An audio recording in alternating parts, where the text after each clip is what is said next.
And while we're here on the subject, anyone who graduated in 2002, raise your hand, finger. I missed Two it. hands. 2002, graduation year. Do we have anyone? Oh, a couple. Okay, Tara, 2002? Yep. Woo! Same year, same year. We found you. Okay. Yeah. I was supposed to be in 2002, but Okay, I didn't quite make it. okay. Was it 2006 then? I didn't I'm take just- that long. I'm just giving you a hard time, Jill. Come on, man. I'm abusing your hospitality. Tara, Tara, come on. what did you study, Tara? Journalism and mass communications with an emphasis in public relations and sociology. Wow. That sounds impressive. Did it land you a good job? I work at Iowa State University. All Yes. right. You never left. Technically, you are still in Iowa State. You never left. Correct. And I got a master's degree in between Nice. times. Good for So you. I am Nice. an Iowa Stater through and through. Okay, let me guess. When you studied, did you study at Carver Hall? No. I mean, I had classes in Carver occasionally, but I wasn't in Carver a lot. Okay, no worries. I spent lots of time in Carver Hall at the time, somewhere in 2000, so I was wondering. All right, so it's 11 o'clock. We're going to go ahead and get started here. My name is Amanda Damaris. I am the Director of Community Outreach here at the ISU Alumni Association. I want to add, this isn't in my remarks that are coming up, but if you would like to share your video, we would love to see you and to chat with you today, but you do not have to. So I'd mentioned that as people were logging in. I just wanted to make sure everyone heard that. I'm excited to be here with you today. We want to encourage you to use the chat box throughout the presentation. We might not have time to get to all of the questions, and if that happens, I'll go ahead and take those down, and then I will work with Jill to get the responses to them and send it out with our recording. That brings me to my second item, that we are recording this webinar. We will share it on our website, and I will send out the link to everyone who registered. So you can watch it again, you can share it with friends, and it'll let anyone who wasn't able to log in live to be able to view it as well. I also want to thank all of the ISU Alumni Association members who are on the call. We can offer programs like this in part due to membership, and so we appreciate you being a member, and your commitment and contribution really makes a difference. If you're not already a member, we'd like to welcome you and welcome you to join our family today. You can do that by visiting isualum.org, and there's a lot of information about the benefits as well as the steps to sign up there. Finally, I want to thank our sponsor, Work in Ames. Do you love Ames? Then consider a career in Ames in Story County. Workinames.com is your gateway to jobs in Story County, Iowa. It showcases a wide range of career opportunities that Ames and Story County have to offer. There are over 1,600 positions available for hire right now, with careers in engineering, agriculture, education, and everything in between. Only in Ames can you cheer on the Cyclones while they play right in front of you, stroll through the miles of parks and trails we have to offer, visit the cultural hub of our vibrant downtown community. The Ames Chamber of Commerce is proud to bring workinames.com to Story County and to continue to make Ames the smart choice to live, work, and play. So what are you waiting for? Visit them on Facebook and Twitter, or head to workinames.com to begin your next career search today. And now I'd like to briefly introduce our presenter, Jill Andersen. Jill is a 2003 food science alum, and she is a speaker, podcaster, and coach. I'm going to let her share more about her as we go through our presentation, but I wanted to make sure to thank her for being with us today. So thank you, Jill, and welcome. Thanks for having me. This is a highlight for me, for sure. And you might be wondering, what is a food scientist doing talking about shoulds in your life? And I'll get to that in a little bit more detail as I go along. But again, like Amanda said, I graduated in 2003 and had a wonderful, wonderful experience at Iowa State. I live in the Des Moines area now, so I get to go back from time to time, and it will always feel like home to me. And yeah, it's just been a delight to be asked to be here today. So thank you for that. Now I'm going to see if I can figure out how to advance my slides here. Do I get to be in the driver's seat? There we go. Did I do that, Amanda, or did you do that? I think I did. I thought that it would let you do it, but if you just want to let me know when, I can do it for you. Joys of Okay, technology. I'll just give you the finger. Perfect. I'll look for it. Okay. So if you're able, I would love you, and don't do this if you're driving. If you are able to grab just a couple pieces of printer paper and a Sharpie marker, don't worry, I'm not going to make you draw anything weird or share anything you don't feel like sharing, but it just kind of helps us connect thoughts to paper. So if you've got a couple pieces of printer paper and a Sharpie, I invite you to grab those if you don't mind.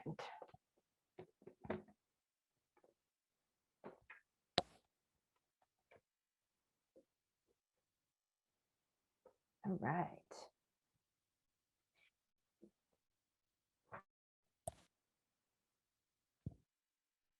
And it's good to see everybody's faces. So thanks guys for putting camera on. That's great. Okay, as you guys are getting that going, Amanda, I'll have you go ahead and pop to the next slide. We're going to start by, I'm going to have you think of a couple people in your life, maybe the people that you interact with the most. It could be your boss, it could be your spouse, it could be a sibling, and jot down a couple of things on one of those pieces of paper, the things that you think they should or shouldn't be doing. For me, I have sisters. So it's like, oh, I think you should major in this, or have you thought about getting a different job? Or I think you should move closer to home, or whatever those things are. We've got them. And is it that you don't like going to see the doctor? You should go get your physical. You should lose some weight. You should get out and exercise. You shouldn't eat that. Sometimes the shoulds or shouldn'ts too.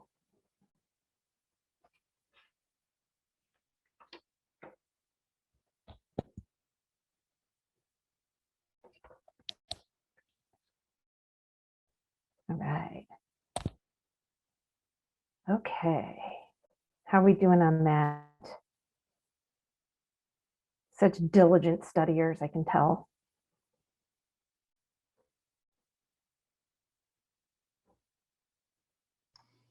It almost makes me feel bad writing it down. I know that I'm thinking them all the time, Right? but then when I have to write it down, I'm like, oh, yeah. Makes it real, doesn't it? It does. There's a method to the madness. You betcha. Keep working, folks. Amanda, you can hop me to the next one. I'll just start chatting and give you guys a little background on who I am. When I was at Iowa State, I started in the fall of 1998, and the logo was top left corner. I still am a bit partial to that personally. In 1998, most people didn't have a computer when they came to campus. That was kind of a big deal. I remember having one. I bought one my sophomore year. It was a Gateway 2000, and it took up about half of the back seat of my car. It was the coolest thing ever. Hardly anybody had cell phones. That was just starting to become a thing. Email was, we got an istate.edu email address, and I remember checking it multiple times a day, looking for the little number to pop up on the little cursor box. We actually had to go to the library because there was no Google. And the highlight of my career at Iowa State was that we beat Iowa in football every single fall that I was enrolled. So beating them in 1998, we about lost our minds. Couldn't believe it had happened. Couldn't remember when it had last happened. And it's been on, we've been on the uptick ever since, which has been pretty great. So go ahead, Amanda. Thank you. That's me, baby Jill, 1998. Don't I look so young? Oh my word. How many of you on screen actually know the lobby of the building in the photo to the right? Anybody? Oh, I don't have any hands yet. Okay.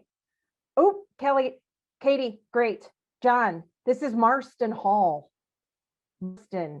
Do you want to know, I have no business being in that building except to go to Econ 101 when I was a freshman, my spring semester.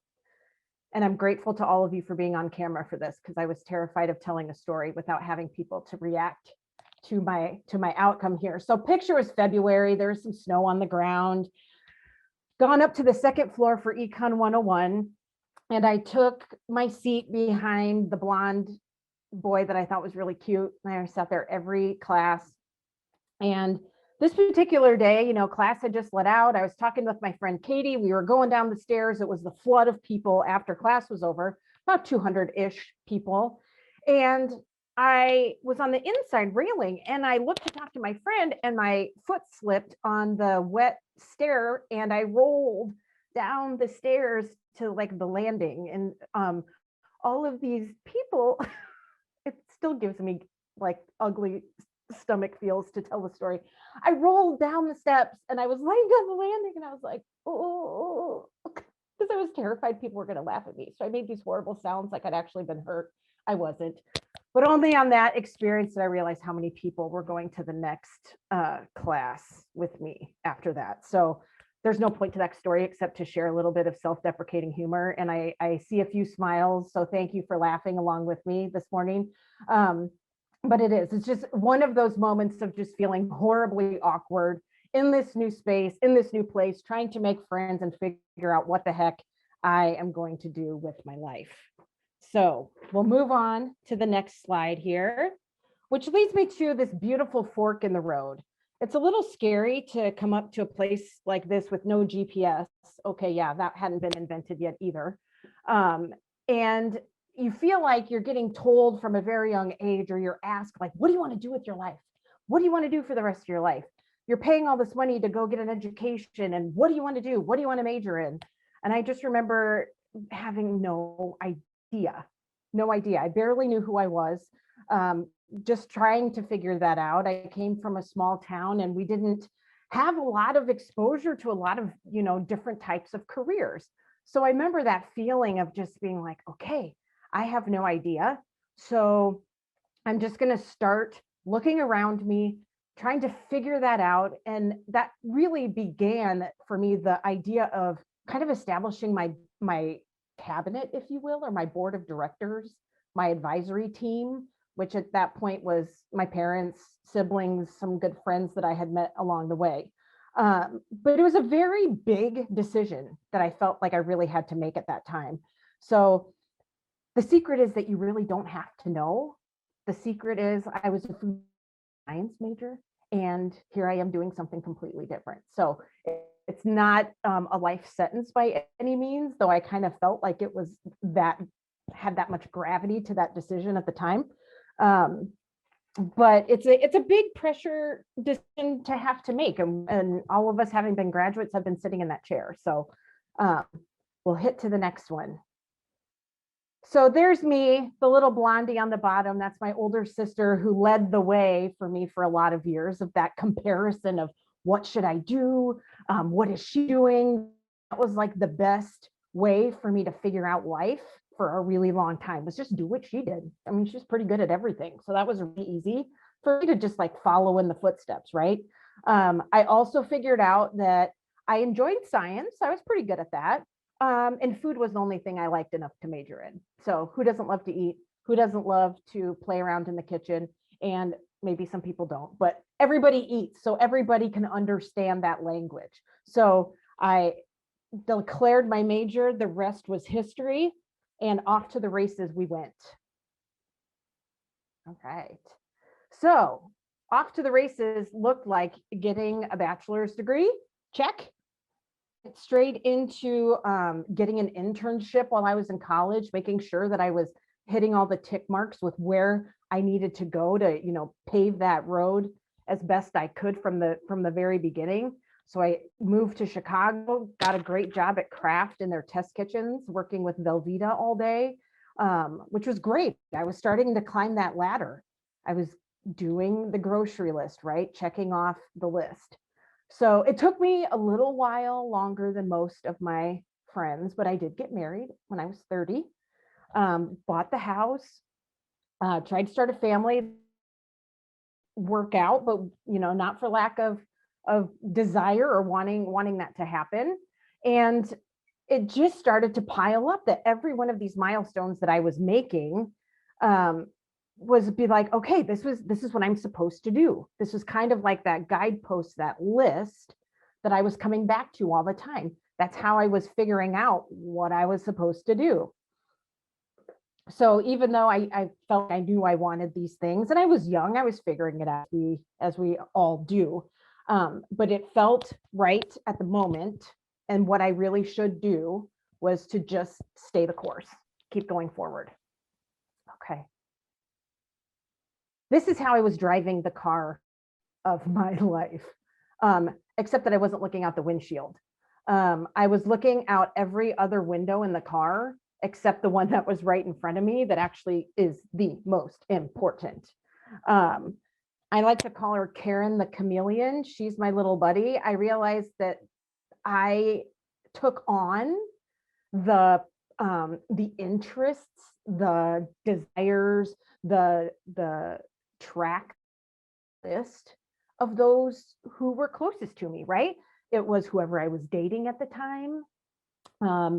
You know, if they're a Hawkeye fan, like seriously, that was probably the number one kicker I didn't pay attention to at the time, that I would give up my allegiance to my alma mater to, you know, morph into make this person like me more, or be, you know, have things to do together. I'd give that up for that person. So I was so consumed with consulting that cabinet or that board of directors that I really didn't take the time to ask myself, or maybe to figure out what it was that I wanted. But I was going through the motions and everything was kind of working out. So I just kept going with it, right? Until Homer Simpson showed up and I was like, uh-oh. I had it all, right? Thought I had it all. And I was just really restless, thinking, is this it? Like, really? Is this it? And then I realized, uh-oh, that for me, and now what do I do, right? Not only what do I do, but how did this happen? I felt like I was doing everything right, but I wasn't feeling what I was supposed to feel, what I should be feeling. I wasn't feeling happy. I wasn't feeling accomplished. I wasn't settled. I was still really just restless, and I couldn't get past what that feeling felt like. Okay. That's what that felt like. It felt like everything and nothing at the same time. That's when I really started to understand the significance of these expectations, how they began to influence my circumstances, and radical things. Once I started to put the pieces together, radical things started happening. I divorced that husband that I had married only 18 months prior, after a really big Catholic wedding. So that was really, really scary. Radical looked like being okay and acknowledging that I didn't want a family of my own. I thought, like, I'm a woman, that's what I'm supposed to do, right? I thought I had to. I didn't know that I had a choice. Radical, you know, over the course, this is probably an 8-year span. This wasn't happening all in the course of a month, but I fell madly in love with a guy who I asked to marry me about 1.5 years ago. He's 17 years older than me. Freaky, right? Scary. You shouldn't do that. Radical looked like pivoting from a 20-year food career that I had spent all of that time and energy and love and blood and sweat and tears building, something that I really enjoyed and I loved, but I wasn't fulfilled in. So that's how I ended up realizing I didn't have to do that anymore. Radical essentially ended up being finding my voice. So as I'm using that voice to speak to you right now, I'm very aware of how it sounds, the message that I'm conveying to you, and the words that I'm using to convey that message. So as humans, we think in voice, we think in words. So I ask you to just think for a moment, how many of you actually think about what you say regularly in everyday moments, right? How you say it, the words that you choose. Scott's raising his hand. All right. The tone, your intention behind it, and the effect that it has on the receiver. I've spent a lot of time doing that right now because I know that this is a big type of stage for me. I have a captive audience. I have people paying attention. But how often do you do that in the little interactions that you have in your life? I notice that I speak very differently to my husband than I do to my coworkers or to potential clients or to the clients that I coach. It's a different comfort level, right? So your tone changes, your comfort level is different.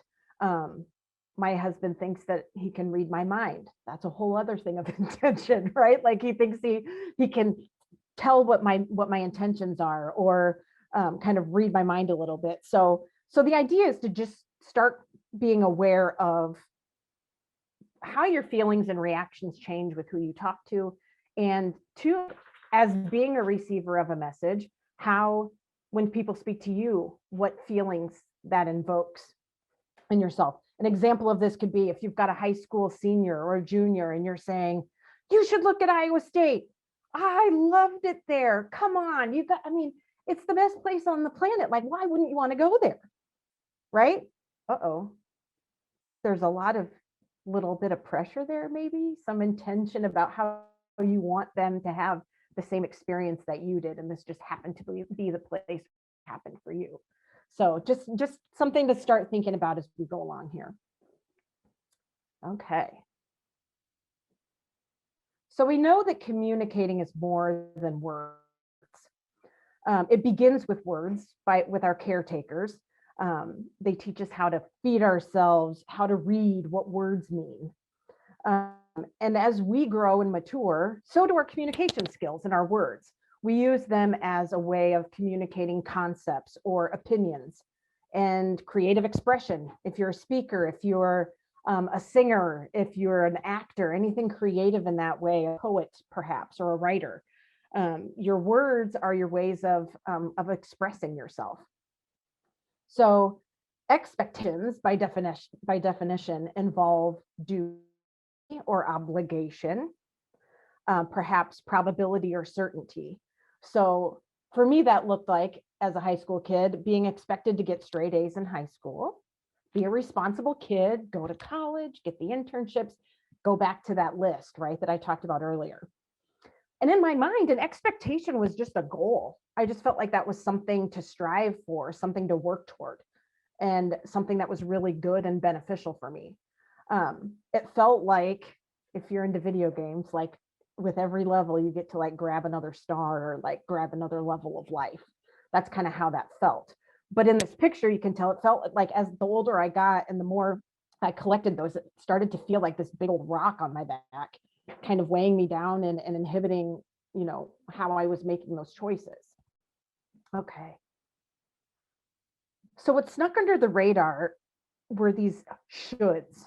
And by definition, again, shoulds use similar words to expectation. So they involve that duty and obligation. It can be used as a way to communicate belief of correctness, or, we use it a lot to criticize what other people do or what they wear, maybe. But for me, shoulds have a different level of like oomph and power behind it. They kind of sneak in as these influencers of our decisions. I'm not a tech person, but the way that this like comes up for me is they're almost the code for the programming that kind of runs our operating system, right? They're just part of how we grow up, become programmed, and what we absorb as we go throughout and just go and do our life in this world. So this picture to me kind of makes me think about how these shoulds can be self-imposed, how through social media, if we're looking at the people next to us as we're climbing this ladder, well, I started here before she did, so I should get the promotion. I should get the raise. These things are, things that I think I should have, or I should do. If somebody may be in a role that is one that you're striving to become, okay, this is what I should do to get there, right? That's how we start to just start running that programming almost without even thinking about it. Okay. So what really helped me understand this as I began to try to make sense of how these expectations were playing into my own life, and just kind of how I'd gotten to where I was. So if you've heard of Gretchen Rubin, she wrote this book called The Four Tendencies. And it was really a light bulb awareness moment for me. It talks about two types of expectations, which are inner and outer. If you're like me, I think of them like a belly button, like innies and outies, right? So, so outer expectations, as you can imagine, are ones that are put on us or perceived as being put on us by other people. That could be, again, us, people in authority, parents, tradition, whatever that might be. Inner expectations, again, are self-imposed. So the ones that we start to collect and put on ourselves. So these four combinations of the inner and the outer make up these four tendencies. So the upholder and the rebel, the ones at the top and the bottom, are the two smallest groups in the study that Gretchen Rubin had conducted for this framework. And they both have kind of polar opposites of how they respond to expectations. So the upholders are like, yep, all expectations, I'm in, let's do this. They don't care where they're from, if they're inner or outer, they're all in 100%. Rebels, doesn't take any explanation to think that they just don't respond or they resist expectations at all costs. I don't know how that feels. I love expectations. So that's not something that I relate to directly. So questioners came in the middle at about 26% of this group. And I happen to be married to one of those. And they resist outer expectations. They question almost of what is put on them from an expectation standpoint. As far as inner expectations, they love it. My husband is a great example. He is in his late 50s and he decided that he doesn't want to age yet. So he wants to be as healthy as he possibly can. So he started listening to podcasts, watching videos, doing his research, writing down any question that he wanted an answer to in order to build the plan for himself that he would then put his nose to the grindstone and execute. And he has done that. He could give two, if it starts on January 1st as a New Year's resolution, that doesn't matter. If that's something that drives him from an inner expectation standpoint, he just goes. I look at that and I think, dang, he's got willpower. And I'm thinking, I struggle so hard with the inner because I am part of the 41% of people who are obligers. So outer expectations meet and exceed. That's like where I get my joy from. So, but I was also learning that that was also my Achilles heel. I beat myself up a lot for struggling to meet those inner expectations, right? So the working out, the, you know, kind of those personal goals, I struggle with a little bit more. I need to find ways to help keep me accountable. So that's what I've learned about how I respond to those expectations.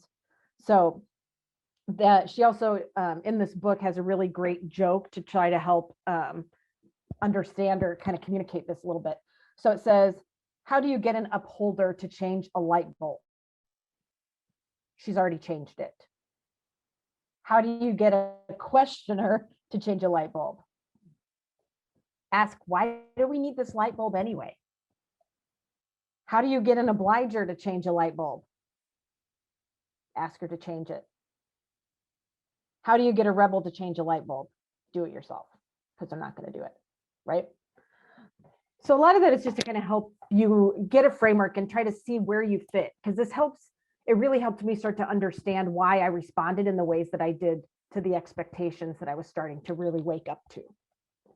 It also helps us try to understand when we're talking to other people, helps to understand who they are and what and how they operate, right? I know to ask my husband to change a light bulb, he has to think about if we even need it to begin with. Now I understand that that's his process and it doesn't bother me quite so much.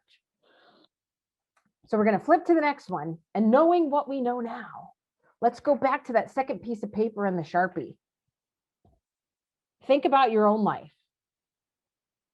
What are some shoulds that you're carrying around? And if you can even, get to the point where you can think of who or where they came from. For me, that example is hitting the snooze button.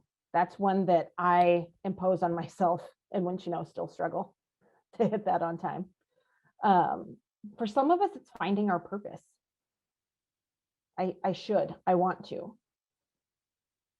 Or, you know, I should lose some weight. I should be skinny. Society's telling me that that's the gold standard, right?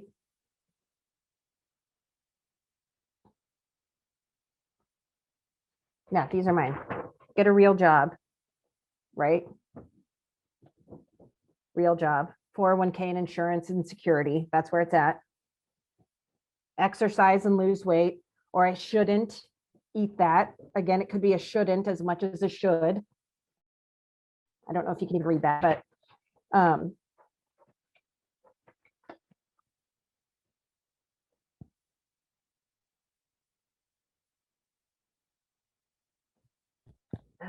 I see a question there with the percentages. Yes, Cynthia, I will get to, while you guys are working on that, I will respond to that.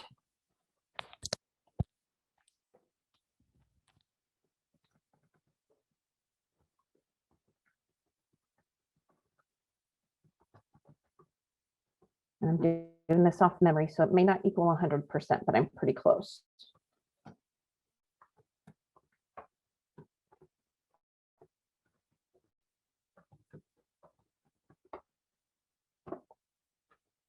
Oops. And I think I sent that directly. Hold on one moment. Okay.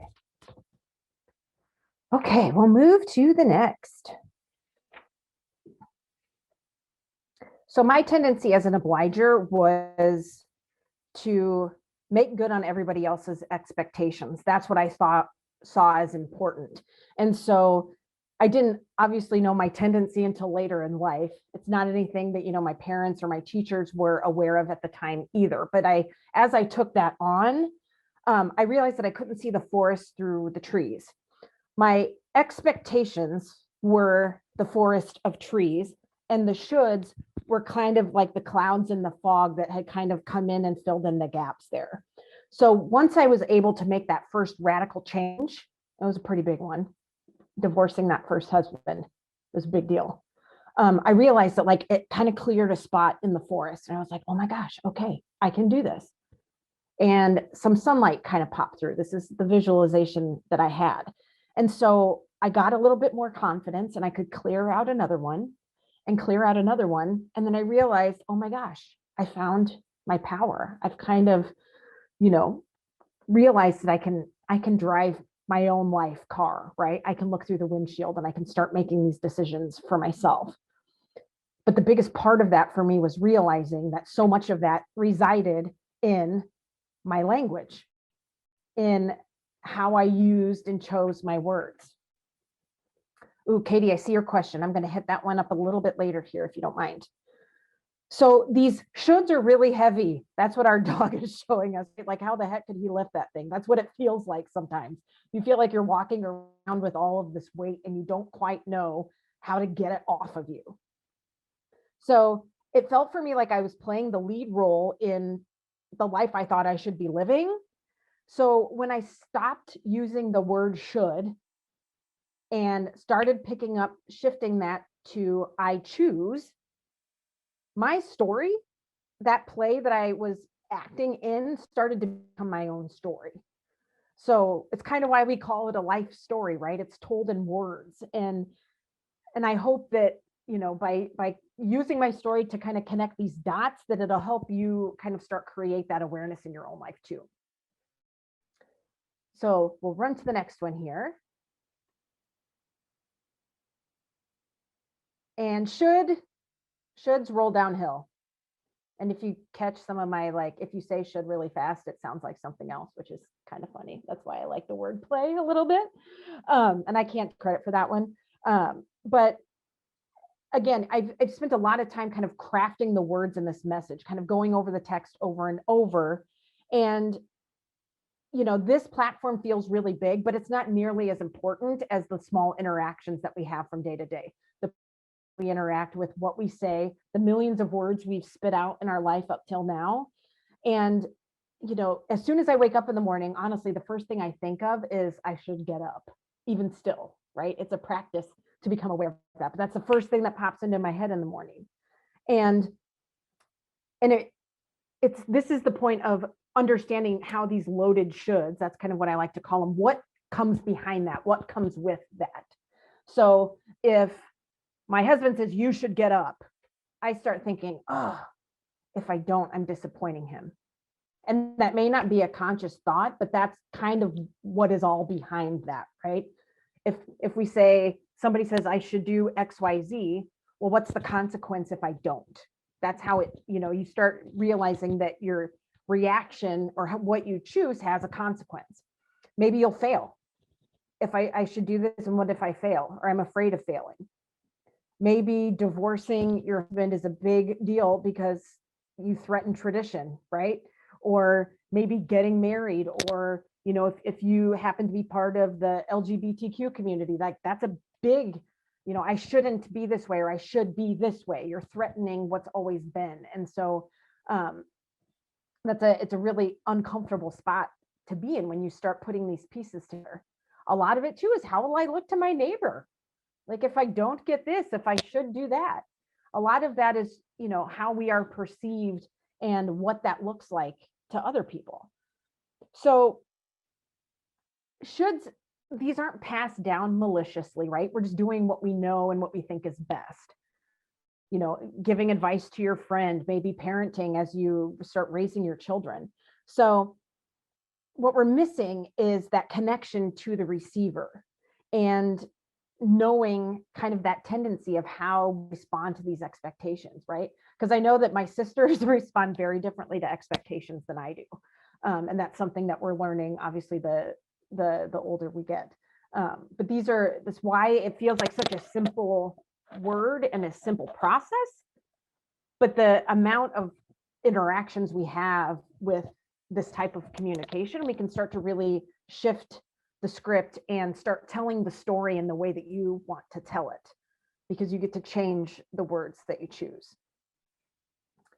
So hold on, we're going to go to the next one here.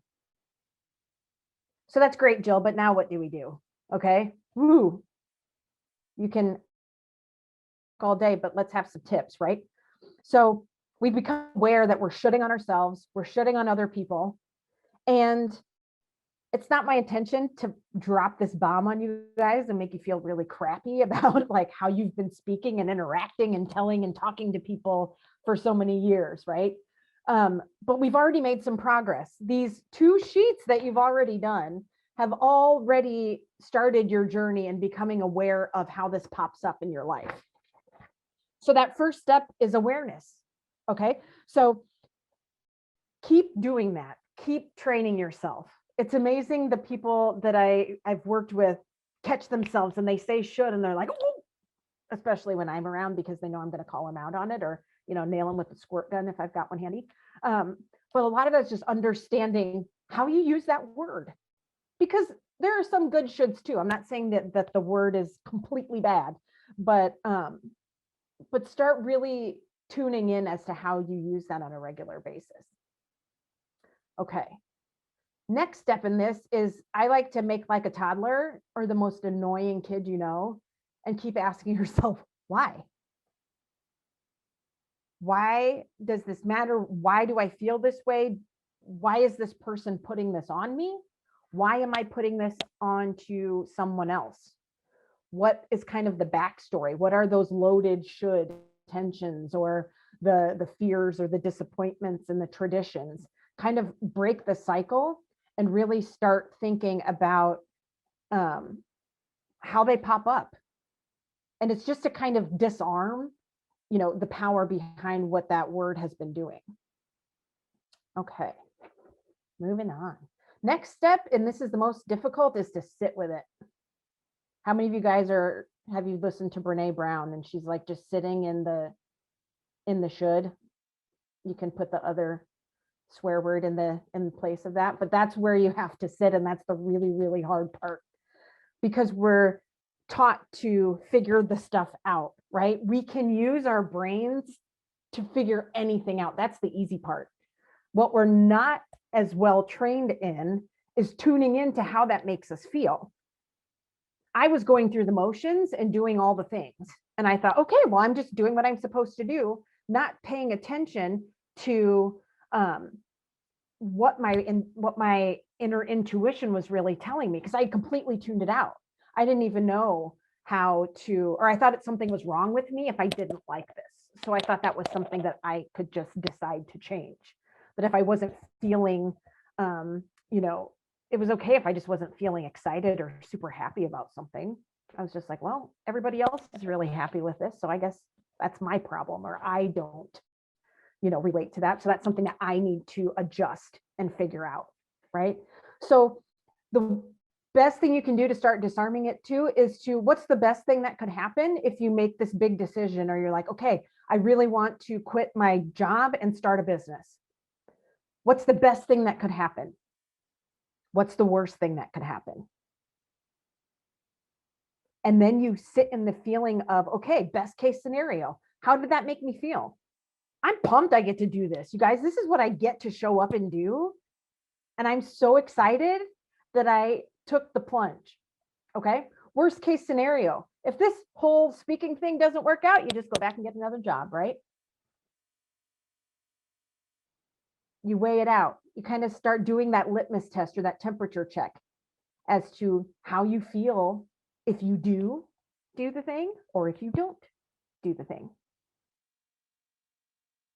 Because whatever needs to get figured out, that's the easy part. That's the easy part. Okay. Have you ever heard the don't bring a knife to a gunfight? Anybody have parents who watch Westerns? I always had that, So that's great that, I'm telling you to delete this word from your vocabulary, but what goes in its place, right? The first and biggest one for me was I choose to, because that puts the ownership on me that I get to decide. I'm choosing to marry this guy that I'm madly in love with that's 17 years older than me. Okay, well, law of human aging probably says that he's gonna die before I do. I don't know that. I could walk outside and get hit by a bus.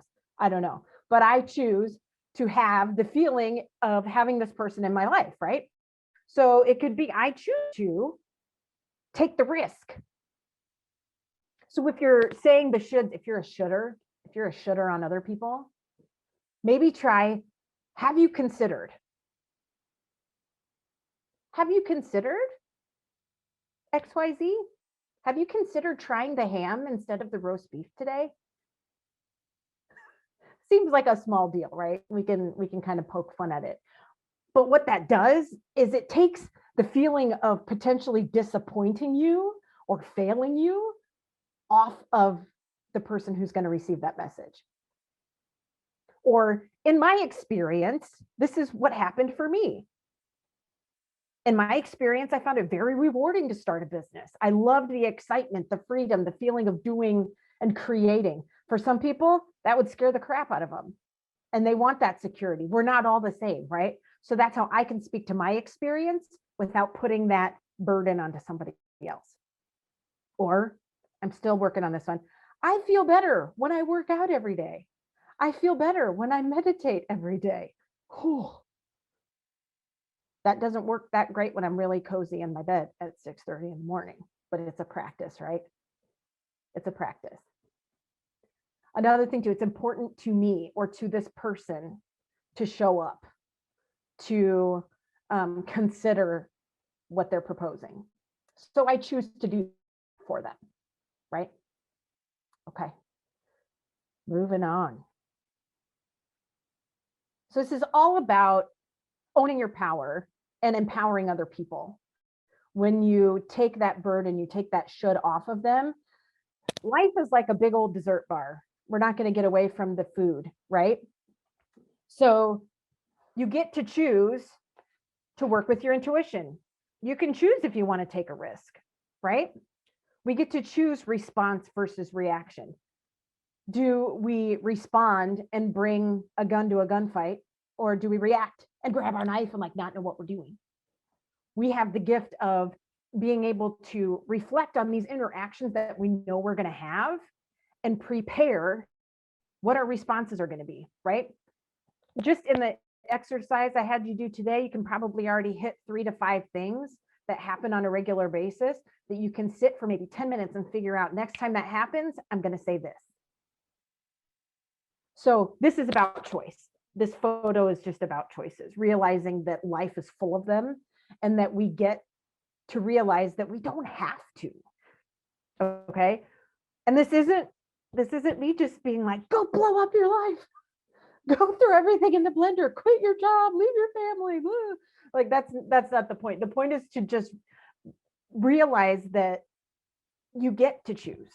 You get to decide. And it's so easy by deleting like one word, how much impact and trickle down effect that this has. Okay, how are we doing question wise? Okay, we're just gonna roll into this. This is my favorite photo ever. If you guys haven't seen National Lampoon Christmas Vacation, you need to. But if you have, you know who Cousin Eddie is, right? You realize we need to live like this guy. He could give a rip if he shows up in his Speedo, in a tank top. He doesn't care that he doesn't have any money. He, like he just loves being in the moment and showing up and doing his thing. He's so unapologetic about who he is, right? So he helped me realize that my shoulder was full. People, my shoulder was full. So Cousin Eddie, you've all got one inside of you. Let Cousin Eddie come out. Let the world see you just as you are. That's like the best version of yourself. And that's the version that we all get and want to see, right? All right. To tap us off here, I'm on a mission to collect and create a pile of shoulds, 1 million of them. I want to collect 1 million shoulds. So if you're feeling so inspired, I will keep your shoulds. I will detach them from your name, but it's a data collection exercise for me. I really want to understand what shoulds people are carrying around. I want to get nerdy and I want to see what we're dealing with, right? So if you're feeling inclined, pull up your email. Jill@heyjill.com is how you can find me. And I would love to start collecting that. If you hear them in the office, I don't care, fire away. I want to get emails at all hours of the day. I want to hear what shoulds you're dealing with. I'm your accountability buddy for your shoulding. I want to hear that. I want you to have a place to dump them because you get to, and I'm a great place to do that. I know a lot about mine and the people that I'm immediately surrounded with, but that's the beauty of having this container with all of you, is that I want to hear them. Fire away. And in doing that, you can find me. We can flip to the next one. If this is something you want to explore, if this is a topic that you want to bring to other people, I would love to help. This is what I talk about. This is what I love to talk about all the time. I coach people. This is what I do. So clients that I work with, we kind of do this hand in hand thing of helping disarm them and kind of taking that power back in their lives. So we've got a little bit of time. We've got about 10 minutes. Amanda, have you picked out some good questions from the chat, or can I go through and kind of look at that and hit on a couple before we can go through either way. Yeah, if you see any that you'd like to. And then there was one from earlier that I copied down as well. Yeah, or feel free to unmute and fire away.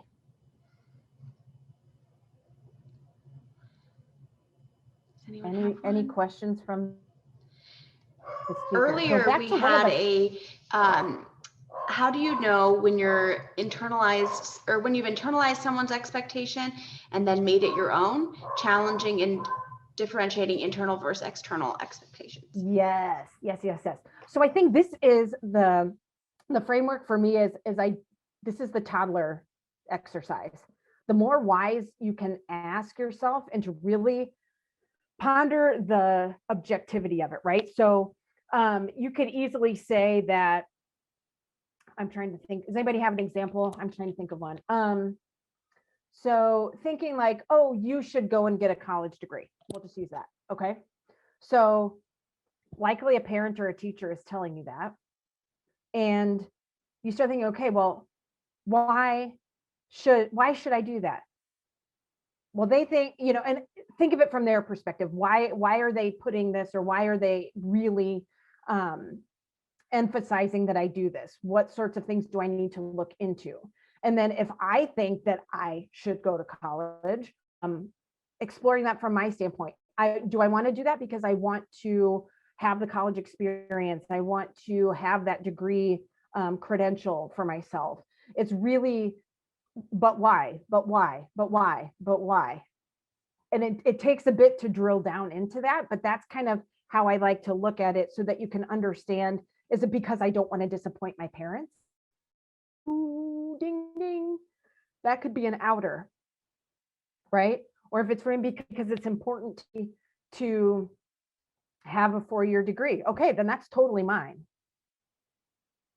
But there's a lot of fear there, and sometimes it's really hard to admit where that's coming from. The fear stuff is really sticky and icky and yucky, and we don't always like to admit that we're afraid of stuff, but that is kind of one of the big hot buttons that gets us feeling kind of restless and icky about these things.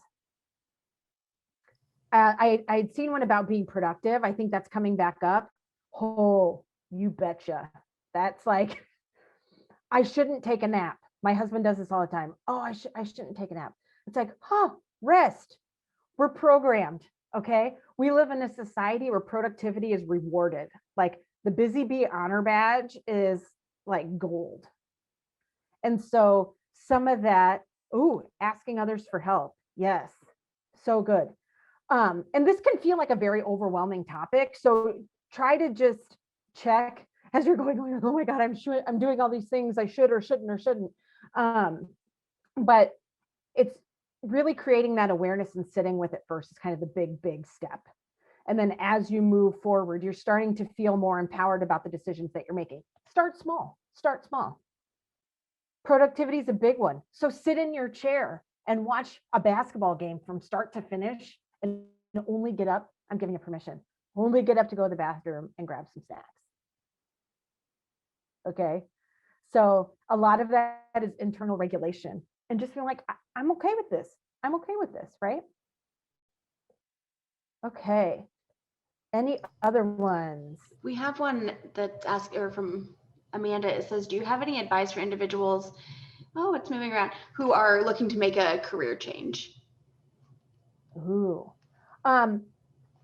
absolutely. It's figuring out your whys. It's find your why. Are you fulfilled? Is it kind of what's your impetus for wanting to do that?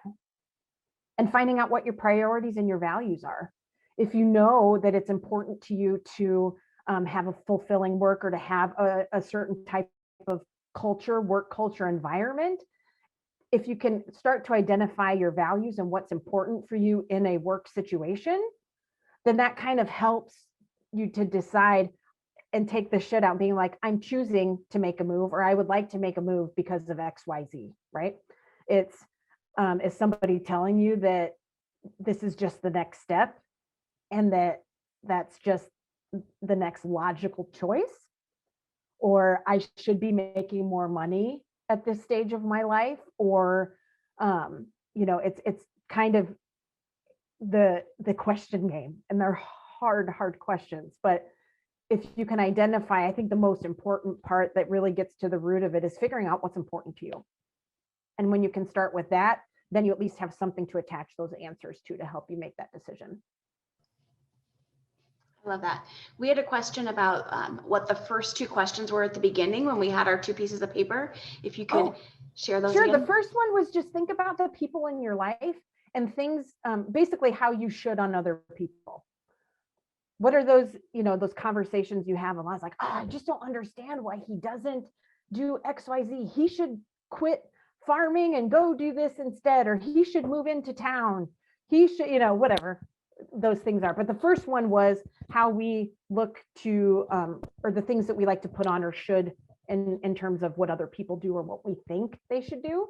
The second one was turning that back on ourselves and looking at the things that I think I should do. I should get up. I should work out today. I should, I should be further along in my career than I am. I should get a master's degree. Why? right? So it's looking at others and then looking at self. Perfect, thanks. Does Yeah. anyone else have a question? You could use the chat box. You could raise your hand or Ask me. unmute, whatever you prefer. We've got just a few more minutes. I'm bringing the gun to the gunfight. I can give you some ammo to help you. Yeah, you know, Robert had a comment here about fearing asking others for help. And I think that's another thing that we deal with a lot in the workplace, of feeling like we need to be able to do it all ourselves and that we should know all the answers. We should know all the answers. Nobody's got them. Nobody has all the answers. And I think through COVID, we've realized that we're a community. We've realized how much of a social communal species we are.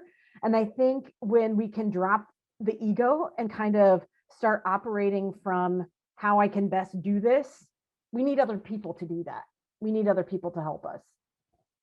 So a lot of that is just really taking a deep breath and letting some of the fears of how you're going to look and what people are going to think, and just get down to the nitty gritty of what you're there to do, right? Helping other people. And I think too, when you change that language and choose your words and kind of really speak to how you want to feel and how you want people to feel, you'll naturally attract the people that want to work with you and that want to, you know, ask questions and work with you and be around you. So it seems kind of fluffy. I get it. But little tweaks and little changes can make a really big difference. Yeah. And I saw one more here about what we do about the shoulds that we put on others, even if they're just in our mind. Ooh, yeah, the silent ones. People can read them too. If you think that you're not saying them out loud, people can't tell if they can. You've already done it. You've started by being aware that it's in there, right? A lot of it, like our minds are created, they're made to think, just like bodies are made to move. My meditation teacher coach had said that, and it makes total sense, right? Just because the thought pops in there doesn't mean you have to entertain it and give it power to form an opinion, right? So I think if you stop and you think, now you've got it, so where you're like, okay, well, what do I do about that? You stop and think about it for a second. You're like, well, why do I think that, you know, Karen needs to wear a different color to work, that her wearing red is really inappropriate? Why, right? And then you start thinking, well, that's really kind of silly. So, or you know what, it doesn't matter what I think. If she's doing it and loving it, like, go Karen, let her wear red. It's great. But I think the first step is really being aware of that these things are popping up.